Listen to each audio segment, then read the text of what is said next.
வணக்கம் மக்களே. இன்றைக்கி நம்ம பார்க்க போகிற தலைப்பு அகர வரிசைப்படுத்தி எழுதுவது எப்படி. அகர வரிசை அப்படின்றத ஷார்ட்டாக நான் வச்சுக்கலாம். அந்த கொஷின் பேரில் என்ன கொடுத்துருக்காங்க, அகரன்னு கொடுத்துருக்காங்க இல்லையா. ஸோ அப்படி கொடுத்துருந்தாங்கனாலே ஆன்றது உயிரெழுத்து, கான்றது உயிர்மை எழுத்து. இப்போ கொடுத்துருக்க கொஷினில் வேர்ட்ஸை பாருங்கள். அதில் ஃபஸ்ட்டு உயிரெழுத்துக்களை வரிசைப்படுத்துங்க, அதுக்கப்புறம் உயிர்மை எழுத்துக்கு வாங்க.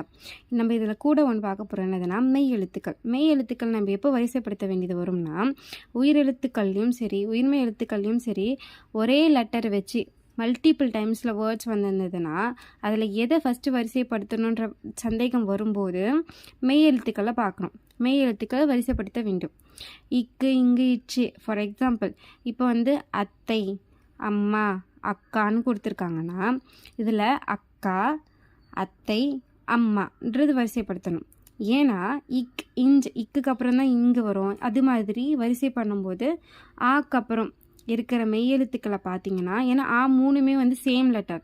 ஸோ ஆக்கப்புறம் இருக்கிற மெய்யெழுத்தை வச்சு அந்த வாக்கியத்தை நம்ம வரிசைப்படுத்த வேண்டியது இருக்கும்.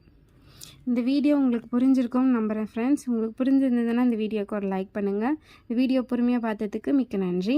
யூனிவர்ஸ்க்கும் நன்றி. தேங்க்யூ. எக்ஸாம்பிள் கொடுத்துருக்கேன் பாருங்கள் ஃப்ரெண்ட்ஸ். இதில் எப்படி கொடுத்துருக்காங்க பாருங்கள். ஆன்சரும் டிக் பண்ணியிருக்கேன். இந்த கொஷனுக்கு நீங்கள் கமெண்ட் செக்ஷனில் ஆன்சர் பண்ணுங்கள். தேங்க்யூ.